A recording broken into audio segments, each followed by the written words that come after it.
चलिए, जम्मू कश्मीर इंतजामिया की बात हो रही है तो बात लेफ्टिनेंट गवर्नर की भी, जो कि इस वक्त उत्तर प्रदेश में हैं और अपने आबाई इलाके का भी वो रुख कर चुके हैं, बल्कि वहां पर भी वो कुछ लोगों से कल से मुलाकात कर रहे हैं। लेकिन लेफ्टिनेंट गवर्नर का बयान उत्तर प्रदेश पहुंचते पहुंचते भी जम्मू कश्मीर की मौजूदा सूरत हाल पर और पिछले 2 सालों के दौरान जो सारी सूरत हाल रही उस पर आया है।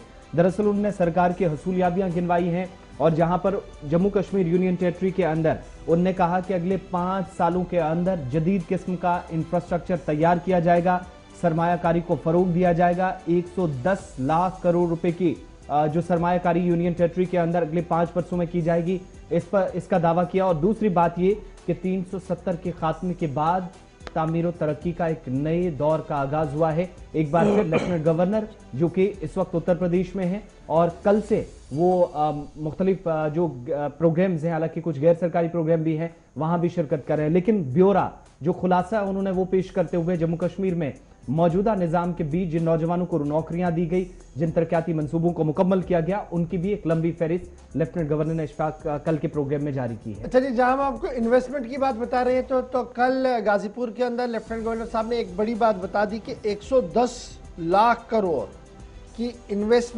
जो है वो आइंदा 5 साल के दौरान होगी, जिसके अंदर कई नए प्रोजेक्टों को हाथ में लिया जाएगा और मॉडर्न इंफ्रास्ट्रक्चर जो है वो डेवलप होगा। 110 लाख करोड़ रुपए का टारगेट उन्होंने सामने रखा है।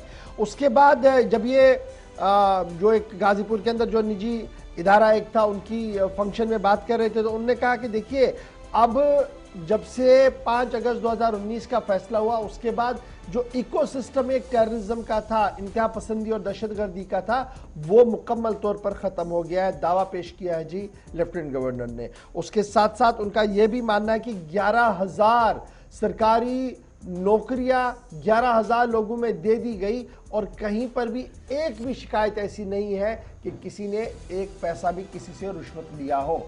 और पहले ज़माने में जब 11,000 नौकरियां लगती तो 11,000 करोड़ रुपया कमाने की भी कोशिश की जाती। उन्होंने साफ किया कि उनकी इंतजामिया की तरफ से ये कदम उठाए गए हैं कि किसी भी सूरत में करप्शन ना हो और शफाफ तरीके से हर मामला आगे बढ़े। तो ये तो थी लेफ्टिनेंट गवर्नर की बात, जिसमें उन्होंने ये कह दिया कि 110 लाख करोड़ रुपए की नई इन्वेस्टमेंट आइंदा 5 साल के दौरान भी जम्मू कश्मीर के अंदर आएगी।